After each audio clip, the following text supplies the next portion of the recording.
Welcome to force sports Tamil.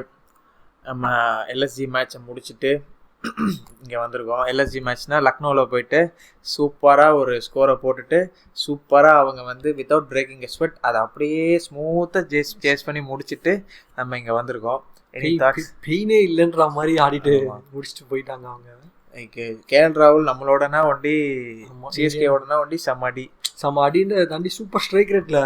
அதான் சொல்றேன், இப்போ புதுசா ஏதோ சேஞ்ச் பண்ணிருக்காங்க போல உள்ள. இல்ல ராகுல் நீ ஆங்கர் பண்ண வேணாம், யூ ஸ்டார்ட் பிளேயிங். அடி நல்லா இருக்கு. ராகுல் அக்ரெசிவா ஆட ஆரம்பிச்சா முடிஞ்சிச்சு. முடிஞ்சிச்சு. ராகுல் அக்ரெசிவா நல்லா இருக்கு, பாக்க நல்லா இருக்கு. சென்னையோட ஆடுறது நல்லா இல்ல. அந்த யூஎஸ்ஏல அந்த செஞ்சுரி அந்த மாதிரிலாம் ராகுல் ஆட்ட முடிஞ்சிருச்சு. ஒண்ணுமே முடியாது. ஓகே, ஸோ அந்த மேட்சை பற்றி போதும். இப்போ நம்ம அடுத்து அதே மாதிரி சென்னையில் நம்ம வரோம். இது ஒரு முறை நல்லா இருக்குது. இது லைக் முடிச்சுட்டு ஸ்ட்ரைட்டாக ஒரே டீம் பேக் டு பேக். இவங்க என்ன தெரியும், இப்போ நம்ம ரிவெஞ்ச் எடுத்தாகணும். இவங்க என்ன மாதிரி டீம்னு நமக்கு தெரியும். இப்படி தான் நம்ம ஆடி ஆகணும். நம்மளோட வீக்னஸ் என்னன்றது இப்போ தெரிஞ்சிருச்சு, என்ன ஃப்ளாஸ்ன்றது தெரிஞ்சு. கொஞ்சம் மசில் மெமரி இருக்கும், கொஞ்சம் சேஞ்ச் பண்ணலாம், என்ன பண்ணலாம். ஏன்னா நம்ம அடுத்து வேற டீம் போயிட்டு திரும்பி வேற டீம் போயிட்டு இவங்களை அப்போ தோத்தோம் அப்படின்னு நம்ம அனாலிசிஸ்லாம் பண்ணிட்டு வரணும். இப்போ நம்ம இவங்களுக்கு வரோம். என்ன 11s என்ன ஏதாவது சேஞ்ச் இருக்குமா, இல்லை போன மேட்ச் 11s தானே, என்ன சொல்லுவேன்? ஆஸ் யூஷுவல் தலை அது ருத்து டீமாக இருந்தாலும் தலை ஸ்டைல் தான். சிஎஸ்கேல சேஞ்சஸ் எதுவுமே இருக்க போதில்லை. எப்படியும் வந்துட்டு ரச்சின் ரவீந்திராவை ஃபுல் சீசன் பேக் பண்ண தான் போகிறாங்க. மேபி ப்ராபப்ளி ருத்து, அதாவது ஃப்ரஹானோட இன்ஜுரி சரியாயிடுச்சுன்னா ருத்து மைட் கம் பேக். ஆமாம், நிகில் இருக்கிறதுனால தான் இம்பாக்ட் சப்பா யூஸ் பண்ணிக்கிட்டு இருக்காங்க. பட் தெரில அது என்ன ஸ்ட்ராட்டஜின்றது தெரில. நல்லா இருக்கு அந்த ஸ்ட்ராட்டஜி ஆக்சுவலாக. அதுதான் அது ஒரு பேட்டிங் நல்லா ஆடிட்டோம்னா ரிஸ்வி வேண்டாம். பேட்டிங் நல்லா ஆடலைன்னா பேட்டிங் நல்லா ஆடலைன்னா ரிஸ்வி ஆடிட்டோம்னா பவுலர். ரிஸ்விக்கும் இன்னும் பெரிய எக்ஸ்போசர் இல்லை. 2 மேட்ச் தான் ஆக்சுவலாக ப்ராப்ளம். 2 மேட்ச் தான் எனக்கு தெரிஞ்சு. அப்புறம் ஒரு மேட்ச் டக்கு கோல்ட் டக்கு. அப்புறம் இந்த மேட்ச் யாரு நெக்ஸ்ட் கேம்ல இப்போ நமக்கு எக்ஸ்ஃபேக்டராக இருப்பாங்க? எக்ஸ்ஃபேக்டர் எனக்கு தெரிஞ்சு யூஷுவல் சஸ்பெக்ட்ஸை தாண்டி இப்போ வரைக்குமே லாஸ்ட் ஒரு 3 மேட்சஸ் தான் வந்துட்டு தலையே வந்துட்டு ஒரு எக்ஸ்ஃபேக்டராக தான் ப்ளே பண்ணிக்கிட்டு இருக்காரு. அதாவது எக்ஸலண்ட் ஃபினிஷஸ் ஆடின 2 மேட்சுமே அந்த ஸ்கோருக்கு அந்த டிஃப்ரென்ஸ்க்கு புஷ் பண்ணதே வந்துட்டு எம்எஸ்டியோட பவர் ஹிட்டிங் தான். இப்போ எல்லாருமே சர்க்கிள் டிஸ்கஷன் என்னன்னா வந்துட்டு தோனி அப்படி ஆர்டர் அனுப்பலாமா, இந்தியா கம்பேக் கொடுக்கலாமா, யூஎஸ்ஏக்கு T20 வேர்ல்டு கப் கூட்டு போகலாமான்னு அந்த அளவுக்கு அப்படி ஒரு இம்பாக்டா வந்துட்டு கொடுத்துட்டாரு. சாம்பியன்ஸ் லீக் ரூமர்ஸ் வந்து இருக்குன்னு பீடாக் சொன்னார் அவர் சேனல்ல. ஓகே, சாம்பியன்ஸ் லீக் இந்த நவம்பர் அந்த ஃபாலுக்கு இப்போ வராமல் பிளான் பண்றாங்க. அது கொண்டே ஆனாலே போதும் தான் நினைக்கிறேன். இல்லை, எனக்கு தெரிஞ்சு இந்தியாவுக்குலாம் போனா இன்னும் திரும்ப வந்துட்டு டெஃபினெட்லி நாட்னு இன்னொரு சீசனை புஷ் பண்ணிட்டா கூட ஓகே தான். தாராளமா இல்லை. டைமிங்லாம் வந்துட்டு பயங்கரமா பண்றாரு இருக்கு. லைக் ஒரு 11 months. ஆனா தெரியல அது எவ்வளோ ஹார்ட் ஒர்க் தோனி வந்துட்டு அஸ் அ பிளேயரா ஃபிட்னஸ்க்கு போடணும். ப்ளஸ் இந்த காலும் வந்துட்டு பயங்கரமா இம்பாக்ட் ஆகுதுன்றதுனால தெரில. பட் அஃப்கோர்ஸ் நம்ம வந்துட்டு காலம் பூரா வந்துட்டு விட போகிறது கிடையாது எப்பவுமே தோனி. பட் என்னை பொறுத்தவரை Dhoni could be that X factor. Okay, எனக்கு வந்து நாளைக்கு ரிஸ்வி வந்து ஒரு எக்ஸ் ஃபேக்டராக இருக்கலாம். ஹோப்ஃபுல்லி அந்த எல்லா ஃபார்மும் ஆஃபும் போயிட்டு நம்ம சென்னை பிச்சில் அந்த ஸ்பின்னர்ஸ் அந்த ரஷித் கான் 6 அந்த மாதிரி வந்து பிஷ்னாயி, குரோனல் பாண்டியா, அப்புறம் இன்னொரு ஸ்பின்னர் மோஸ்ட்லி அவங்க கொண்டு வருவாங்க. தெரியல தான் ரிஸ்விக்கு அந்த ப்ரெஷர் லாஸ்ட் மேட்ச் ப்ரெஷர் இருந்ததுனாலயா இல்லை என்னன்றது தெரில. இல்லை, ரிஸ்வி வந்து அந்த எந்த பவுலர் எக்ஸாக்டா தெரியல. பவுலர் ஷார்ட் பால் இங்க வச்சு பால் இங்க வந்து கூட ஃபீல்ட் வந்து வாங்கணும்னு வச்சிட்டாங்க. அப்போ கூட கிராஸ் பேட் போல இப்படி ஆடிட்டு. அதான் மேபி ஒரு 5 டாட் பால் வந்தோடனே வந்துட்டு அடுத்த பால் ஒரு 6 அடிச்சிட்டோம்னா நமக்கு மேட்ச் பண்ணிடலான்ற ஒரு பயம். கொஞ்சம் டிஃபிகல்ட்டான பிட்ச் தான் லக்னோ. ஆமா, தெரிஞ்சுது. நல்ல ரன் அடிச்சதே பெரிய விஷயம். இல்லனா QDKவே வந்துட்டு ரொம்ப ஸ்லோவா தான் நெட்ச் பண்ணி ஆடிட்டு இருந்தாங்க. எக்ஸப்ட் ஃபார் KL 2-3 கிளியர் பண்ணதுனால ஸ்ட்ரைக் ரேட் மேட்சிங்கா இருந்துச்சு. யா, ஸோ பவுலிங்ல இல்லை நாளைக்கு எக்ஸ்பெக்டா இருக்க போகிறது. பேட்டிங்ல நமக்கு இதுதான். அதை தவிர பர்சனல் ஃபேவரட்னா மொயின் அலி. நான் ஒரு 2 விக்கெட் எடுக்கலாம். மொயின் அலி வந்து ஆக்சுவலாக ஒரு ஃபேன் ஃபேவரட்டாக இருக்கணும். எனக்கு தெரிஞ்சு மொயின் அலியை வந்துட்டு நம்மளோட ஓல்ட் ஸ்டைல் மாதிரி பவர் பிளேல ஒரு மேபி பவுலிங்கே மொயின் அலியை வச்சு கூட ஸ்டார்ட் பண்ணலாம். சொல்கிறேன், பவுலிங் இல்லை வந்துட்டு பவர் பிளேல கொண்டு வரலாம். நான் யூஸ்வலாக தீபக் சார் ஸ்டார்ட் பண்ணுறதுக்கு ஏஜ் ஓல்ட் டெக்னிக் தோனி தான் ஃபர்ஸ்ட் தான் இன்ட்ரடியூஸ் பண்ணாரு. அஸ்வினை வந்துட்டு ஃபர்ஸ்ட் ஓவர் ஸ்டார்ட் பண்ண வச்சாங்க. அந்த மாதிரி மொயின் அலியை அப்படியே ஆரம்பிக்கலாம். ஒரு ஓவர் அந்த பவர் பிளே மிடில் டெத் அப்படியே சொல்லலாம். பவர் பிளேல ஸ்டார்ட் எனக்கு தெரிஞ்சு மொயின் அலியை ஒரு 1 hour ஸ்டார்ட் பண்ணலாம். ப்ராபப்ளி மேட்சோட ஸ்டார்ட்டே வந்துட்டு QDKக்கு அகைன்ஸ்டா சென்னையில் மொயின் அலியை வச்சு ஸ்டார்ட் பண்ணோனாலே அது mental pressure. Left hand batsman right arm off ஸ்பின்ன்றதே ஒரு சம மென்டல் ஃபேக்டரா இருக்கு. நம்ம தீக்ஷனாவும் ஸ்டார்ட் பண்ணியிருக்கோம். பட் தென் தெரியல தீக்ஷனாவை ஸ்டார்ட் பண்ணியிருக்கோம். நம்ம தீக்ஷனாவாச்சும் அட்லீஸ்ட் 2-3 வெரைட்டி வச்சிருக்கான்றதுனால ஒரு பாயிண்ட் இருக்கு. பட் எனக்கு தெரிஞ்சு மொயின் அலியை யூஸ் பண்ணலாம். ஸோ அதான் மொயின் அலி இன்னொரு துருப்பு சீட்டு இப்போ ஜடேஜா வந்து ரச்சின் பதிலான்ற மாதிரி மொயின் அலியே ரச்சின் இன்னும் 2 கேம் 3 கேம் நல்லா இல்லைன்னா டிராப் பண்ணிட்டு மொயின் அலியே நம்ம நிறைய மாதிரி ஏன் மொயின் அலி ஆல்ரெடி 1 டவுன்ல தான் செமையா கிளிக் ஆனாரு. ஸோ அதனால மேபி ஆக்சுவலா ஒரு மேட்ச் ஓப்பனும் பண்ணாருன்னு நினைக்கிறேன். அதனால வந்துட்டு ட்ரை பண்ணலாம். என்ன மொயின் அலி இஸ் குட் எவ்ரிவேர். கீழே 3 6 அடிக்கிறாரு. அலிபாயோட மைண்ட் செட்டும் நரேனோட மைண்ட் செட்டும் ஒரே மைண்ட் செட் தான். கேஷுவலா அடிக்கிறது. பட் நரேனோட இன்னும் கிளாஸியான ஒரு ஆஃப் சைட் பிளேயர், இன்னும் பெட்டர் பேட்ஸ்மேன், பயங்கரமா கேப் பார்த்து அடிக்கிறது. பிஞ்ச் ஹிட்டர் இல்ல, he can actually bat. He has scored 60-70 runs for Chennai ஒரு மேட்ச். அப்புறம் இங்கிலாந்துக்குலாம் வந்து கீழேயும் சம்மடி மேலேயும் சம்மடி, லைக் சும்மா பிளேயர் கிடையாது. கரெக்டான டைம் தான். இப்போ எனக்கு டேரல் மிச்சல கொஞ்ச நாள் உள்ள உட்கார வச்சுட்டு அலிபாயை வந்துட்டு ரொட்டேட் பண்றது இட்ஸ் a good move தான். They have to try it for couple of more matches to find the once Alibai gets going, டீம்ல வந்து ஒரு 2-3 விக்கெட் அடிச்சிச்சுனா விடவே மாட்டார். ஏன்னா போன மேட்ச் 1 ஓவர் பதிலா 3 ஓவர்ஸ் போட்டுனா டெஃபினட்டா ஒரு விக்கெட், டெஃபினட்டா குவிண்டன் விக்கெட். 2 ஸ்பின் வெரைட்டி இருக்கு. எல்லா டீமுமே மினிமம் 2 ஸ்பின்னரை வச்சு விளையாடுறாங்கன்ற பட்சத்துல நம்ம வெறும் ஒரே ஒரு ஸ்பின்னர் மட்டும் தான் எடுத்துட்டு போறோம், ஜடேஜாவை மட்டும் தான்.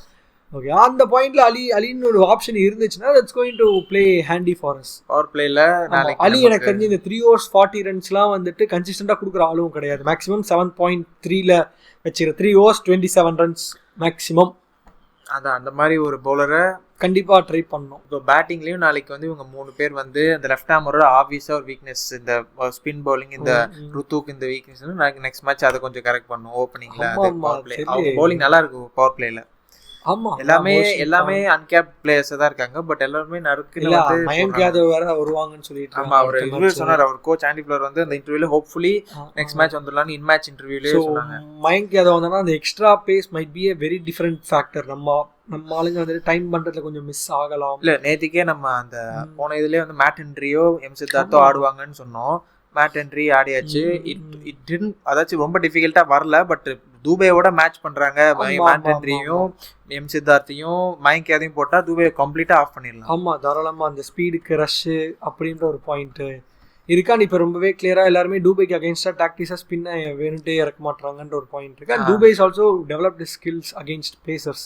பட் ஸ்பீட் எப்படி இப்போ மேட் ஹென்ரி, மயங்க் யாதவ், மொய்ஷின் கான் இந்த ஒரு 3 காம்போட துபே எப்படி ஃபேர் ஆவாருன்றது ஒரு it's a challenging thing. So நாளைக்கு மேட்ச் இன்ட்ரெஸ்டிங். அதாவது நெக்ஸ்ட் சென்னை மேட்ச் வந்துட்டு நம்ம மெயினான எக்ஸ்பெக்டர் ஜடேஜாவு கூட இருக்கலாம் திருப்பி பேட்டிங்ல. You never know. அண்ட் சென்னைன்றதால ஆஃப் கோர்ஸ் பவுலிங்ல ஜடு இஸ் கோயிங் டு பேட்டிங்ல சொல்றேன்.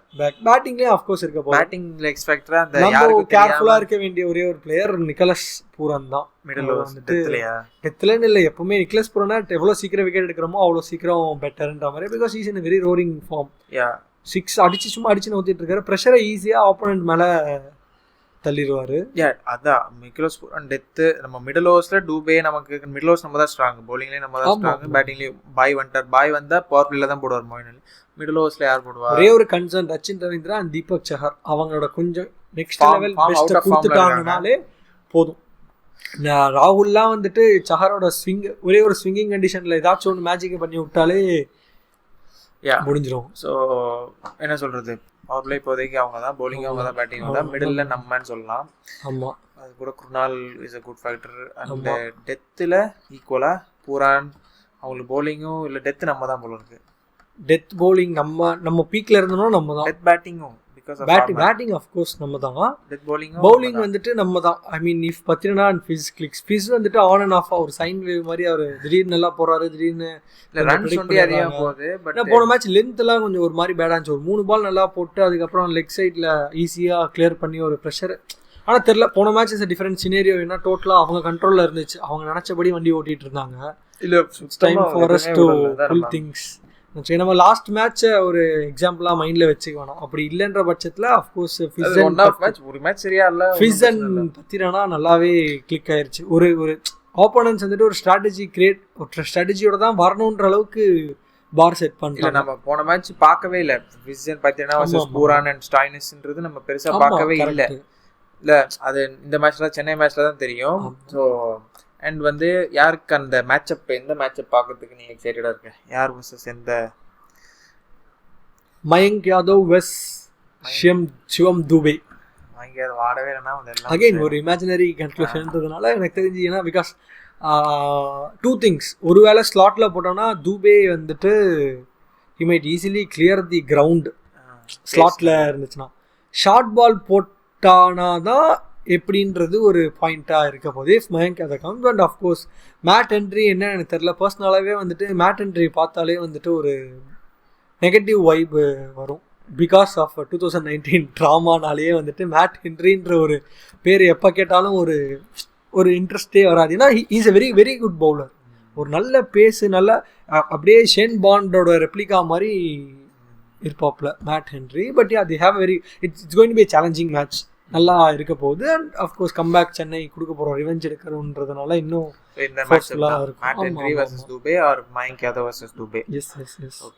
எனக்கு வந்து அலிபாய் வர்சஸ் அவங்க ஓபனர்ஸ் குவிண்டன் டி காக் பூரான் இல்ல லெஃப்ட் ஹேண்டர்ஸ்னால பூரான் இல்ல, கேன் ஆல்சோ சே கேஎல் ராகுல் கூட சொல்லலாம். பூரான் வர்சஸ் போர்ச்சி, கேஎல் ராகுல் and Quinton de Kock versus Moeen Ali. எனக்கு தெரிஞ்சு திரும்பி அவங்க ஒன் டவுன்ல நாளைக்கு ஹூடாவை திருப்பி ட்ராப் பண்ணிட்டு திரும்பி படிக்கல் அவங்க போயிட்டே இருக்காங்க. திரும்பி நாளைக்கு படிக்கல் வந்தாங்க அப்படின்னா லெஃப்ட் ஹேண்டர் தானே படிக்கல. ஸோ அது வந்து திரும்பி மொயின் பாய்க்கு வந்து ஃபேவரபுள் ஆகும். ஸோ இந்த இதில் கொஞ்சம் நல்லா எக்ஸ்பெக்ட் பண்ணுறேன். நம்ம வந்து திரும்பி பேசிக்கலி அலிபாயோட பவுலிங் ப்ராவஸை எக்ஸ்பெக்ட் பண்ணலாம். சூப்பராக ஆமாம். ஸோ அது வந்துருச்சுன்னா ஒரு மாதிரி டீம் செட் ஆகிடும். ஆக்சுவலாக அது ஒரு நமக்கு செம்ம வீக்னஸ். அது ரொம்ப அதை 5 மேட்ச் ஆடினதே வந்து வி ஆர் லக்கி.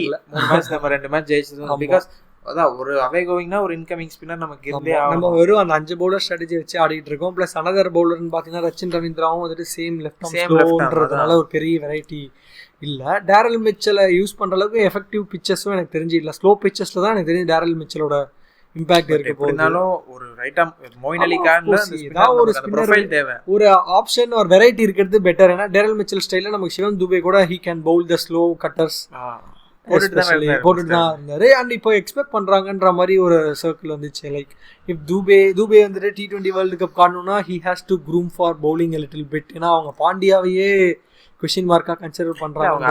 அவங்க வெங்கடேஷ் ஐயர் ஆடும்போதும் பார்த்தாங்க, அப்புறம் விஜய் சங்கர் ஆடும்போதும் பார்த்தாங்க. இந்த பவுலிங் அவங்க எக்ஸ்பெக்ட் பண்றாங்க போல இருக்கு. ஸோ ப்ராபப்ளி அது மைண்ட்ல இருக்குன்ற பட்சத்துல கன்சிடரிங் ஃபியூச்சர்ன்றதுனால they might bring Dube for a couple. So பார்க்கலாம் Dube groom because Dube we have exactly no 8 matches 7 matches இருக்கு. அது ஹோம் தான், home match of his favourites வந்து சென்னை தான். எட்ஜ் வந்து சென்னைக்கு தான், சென்னை ஆஃப் கோர்ஸ் இருக்கணும். இப்போ வந்து ஸ்குவாட், அந்த ஸ்குவாட் ரெப்ரசன்டேஷன் ஸ்குவாட்லேருந்து யார் ஆடினா நல்லா இருக்கும்? சென்னைக்கா எல்எஸ்ஜிக்கா? 2 பேர்ல இல்லை 2 டீமுக்கும் நமக்கு தெரியும்னா ஏதாவது ஒரு டீம்ல இந்த பிளேயர் வந்து ஆடினா நல்லா இருக்கும் அப்படின்ட்டு ஸ்குவாட்லேருந்து ப்ராபப்ளி ஃபிஸ்ன்ற ஒரு கேரக்டர் வந்துட்டு அவுட் ஸ்டார் ஆச்சுன்னா மட்டும் மேபி அவங்க தே மைட் பிரிங் சௌத்ரி. எனக்கு வந்து நான் வந்து சிமர்ஜித் சிங் ஒரு நியூ பவர் பிளே பவுலர் நமக்கு வந்து ஒரு அட்டாக் பண்ணி ஹிட் அட்டாக் எப்படி இருக்குன்னு அது கொஞ்சம் பார்க்க நல்லா இருக்கு. ஸ்விங் யாருக்கும் ஆக மாட்டேது. ஜஹர் வந்து பழைய மாதிரி ஸ்விங் பண்றது இல்ல. தெரியல நம்ம அவ்வளோ ஒரு பெரிய ரீப்ளேஸ்மெண்ட் பண்ண முடியுமான்றது தெரியல. லைக் இல்ல இன்னும் அவுட் ஆஃப் ஃபார்ம்ல இருந்தா நம்ம ஃபுல்லா பேக் பண்ணிடணும் ஜஹர். பட் ஜஹர் பேக் பண்றது பிரச்சனை இல்ல. பட் அந்த ஸ்விங் இல்லைன்னா அந்த பேஸ் இல்லைன்றனால ஈஸியா அட்டாக் 3 ஓவர் நம்ம பவர் பிளேலையும் சஹரை முடிக்கணும். அண்ட் சஹர் அந்த சீசன் ஃபுல்லாகவே ரிட்டர்ன்ஸ் வந்துட்டு ஒரு மேட்ச் மட்டும் தான் 2-3 விக்கெட் எடுத்தாருன்னு நினைக்கிறேன். மற்றபடி is easily giving 3 overs 27 runs. அது பவர் பிளே பவுலர்ஸ் வந்து நம்ம இப்படிதான் ஜட்ஜ் பண்ணி ஆகணும். அதாவது 3 overs 30 runsன்றது பவர் பிளேல பிரச்சனை இல்லை. பட் விக்கெட்ஸ் வரல, ரிட்டர்ன்ஸ் வர மாட்டேங்குது. மினிமம் ஒரு விக்கெட் 3 overs 30 runs பிரச்சனை இல்லை. முன்னாடி சஹர் பயங்கர ஒரு ப்ரெஷர் போடுவார் ஸ்விங்கில். சும்மா ஒரு 3 பால் ஸ்விங்கை போட்டு 4வது பால் ஒரு இன் ஸ்விங்கரையோ இல்லை ஷார்ட் பாலையோ ஒன்று போட்டு டெஃபினட்டாக சிமர்ஜித்தோ இல்லை முகேஷோ ஆடிடலாம். ஓகே, ஸோ நம்ம பிச்சு நமக்கு நாளைக்கு என்ன ஸ்லோ பிச் இருக்க போதா? ஸோ சென்னை பிச்சு ஸ்லோவாக தான் எனக்கு தெரிஞ்சு இருக்கும். அப்போ தான் வந்துட்டு ஃபைனல்ஸ் குவாலிஃபயர்ஸ்க்கு அது ஏற்ற மாதிரி அது செட் ரைட் ஆகும். பட் தெரில, பார்ப்போம் கொஞ்சம். ஏன்னா ஆல்ரெடி நம்ம வந்துட்டு சின்ன சுவாமிலேயும் சரி மற்ற எடன் கார்டன்ஸ் அங்கெல்லாம் வந்துட்டு பிச்சு ட்ராக் ஃப்ளாட்டாக இருந்து ஈஸியாக 250+ அடிக்க ஆரம்பிச்சிடறாங்க. பவுலர்ஸ்க்கான ஒரு சேலஞ்சே இல்லை. ஸோ சென்னை வந்துட்டு இப்போ ஸ்லோ பிச்சாக இருக்கிறதே வந்துட்டு ஒரு பெட்டரான ஒரு விஷயம் தான். பட் அது ஆட்டோமேட்டிக்காக ஸ்லோ ஆயிடும். இல்லை சரி, ரெண்டாவது சீசனுக்குள்ள அது அதோட ஒரிஜினல் கண்டிஷனுக்கு வந்துருவோம். நம்ம இதுக்கு ஸ்பின் சோக் பண்ண ஆரம்பிச்சிரோம். ஆமா, ஓகே. ஸோ யா அவ்வளோதான் நினைக்கிறேன். நம்ம வச்சு இன்ட்ரெஸ்டிங்காக ஏதாச்சும் ட்விஸ்ட் கொடுக்காம பாய்ஸ் இன்ட்ரெஸ்டிங்கா இருக்கணும். ஆனா பாய்ஸ் ஷுட் பி பேக். ட்விஸ்ட்னா தோக்காம இருக்கணும். ட்விஸ்ட் இருக்கிறது யூசுவல் தான். 15 சீசனா பார்க்காத ட்விஸ்டா நமக்கு ஏதாச்சும் ஒன்று பீஸ்ஃபுல்லா போயிருக்கா? கிடையாது. இல்ல ஓகே, இந்த வாட்டி நமக்கு போன மேட்ச்ல வெரி ஹாப்பி ஜட்டூஸ் 50. ஆமா, Jaddu's 50 and Moeen Ali's 3 sixes. Yes. and Dhoni former some form MSD finish. இந்த மேட்ச் எக்ஸ்பெக்டேஷன் வந்து இன்னும் மோயின் அலி இன்னும் கொஞ்சம் 2-3 ஓவர் அதிகமா போடணும். விட்டத பாய்ஸ் புடிச்சிட்டாங்கன்னா போறோம். செக் லிஸ்ட் and ஏதாவது சேஞ்சஸ் இருக்கான்னு பாப்போம். So yeah, thank you. Next எபிசோட்ல பாப்போம். பாய்.